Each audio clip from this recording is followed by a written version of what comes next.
Study group study में आपका बहुत बहुत स्वागत है। आज हम समुच्चय को लिखने का तरीका सीखेंगे कि किस तरीके से समुच्चय को लिखा जा सकता है। बेसिकली समुच्चय को लिखने के दो तरीके होते हैं, आइए उन्हीं दोनों तरीकों पे बात करते हैं। ठीक है, तो यहाँ सबसे पहले हेडिंग है समुच्चय का निरूपण। इंग्लिश में कहते हैं रिप्रेजेंटेशन ऑफ सेट, मतलब सब सेट को किस तरीके से आप रिप्रेजेंट करेंगे। तो किसी भी समुच्चय को लिखने के लिए निम्नलिखित दो विधियां का प्रयोग किया जाता है। आप दो विधि से ही किसी भी सेट को लिख सकते हैं।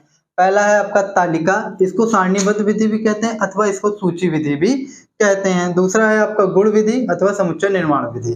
तो हम जान गए दो विधि कौन कौन सी होती हैं। अब बारी बारी से दोनों विधियों को सीखेंगे। तो चलिए आइए लिखते हैं। तालिका, सारणीबद्ध अथवा सूची विधि, टेबुलर, लिस्टिंग और रोस्टर मेथड। इस मेथड में हम लोग क्या करते हैं, इस विधि में किसी भी समुच्चय को लिखने के लिए हम उनके अवयवों को मझले कोष्ठक किसमें रखते हैं, मझले कोष्ठक के अंदर कॉमा देकर लिखते हैं। देखिए इस समुच्चय में आपको क्या करना पड़ेगा, समुच्चय के इस निरूपण में आपको सारे अवयव को मझले कोष्ठक में रखना है। किसमें रखना है, मझले कोष्ठक में रखना है, और हर अवयव के बीच में जो है आपको कॉमा देकर लिखना है। अब आइए हम लोग इससे रिलेटेड एग्जांपल देखते हैं। देखिए नेचुरल नंबर का सेट हमने आपको पीछे पहले बताया था ना। तो नेचुरल नंबर कौन कौन होते हैं, प्राकृतिक संख्याएं 1 2 3 4 5 6 7 8 9 10, ये सब नेचुरल नंबर होते हैं।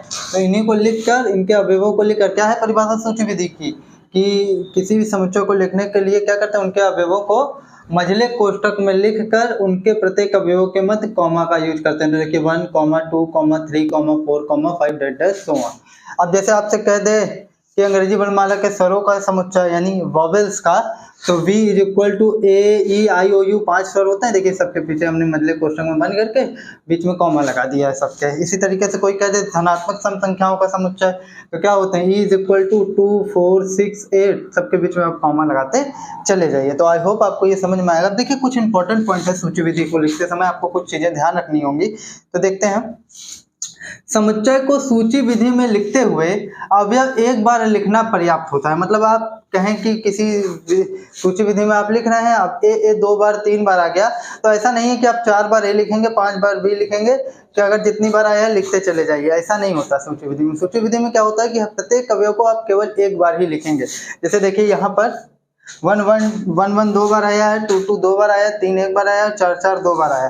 तो ये अगर लिखा तो इसका मतलब आपको इतना लंबा लिखने की जरूरत नहीं है। आप सीधे लिखिए 1 एक बार ही लिखिए, 2 को भी बस एक, चाहे जितनी बार आया हो, आपको केवल एक बार लिखना ही उसका काफी होता है। तो 2 हो गया, 3 हो गया, 4 हो गया। तो ये इसके इक्वल टू होता है कि मतलब अगर आप पुनरावृत्ति हो रही है, बार बार आ रहा है, तो उससे आपको कोई मतलब नहीं। आपको प्रत्येक अवयव को सूची विधि में लिखते समय एक बार लिखना है, एग्जामिनर समझ जाएगा, वो चाहे जितनी बार आया हो।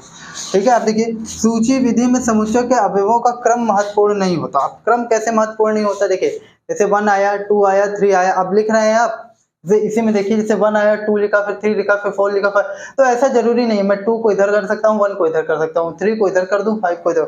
तो कोई भी क्रम हो सकता है, जरूरी नहीं 1 के बाद हम 2 ही लिखेंगे सूची विधि में, ये ऐसा नहीं होता इसमें। ठीक है, तो क्रम का कोई महत्व नहीं होता। ठीक है, अब देखिए जैसे यहाँ मैंने एक एग्जांपल लिया A B C D ऐसे लिख दें। अब हमारा मन है हम पहले B पहले लिख दें, D फिर लिख दें, फिर C लिख दें, फिर A लिख दें, कोई दिक्कत वाली बात ही नहीं है। तो इसमें क्रम का कोई महत्व नहीं होता। ठीक है।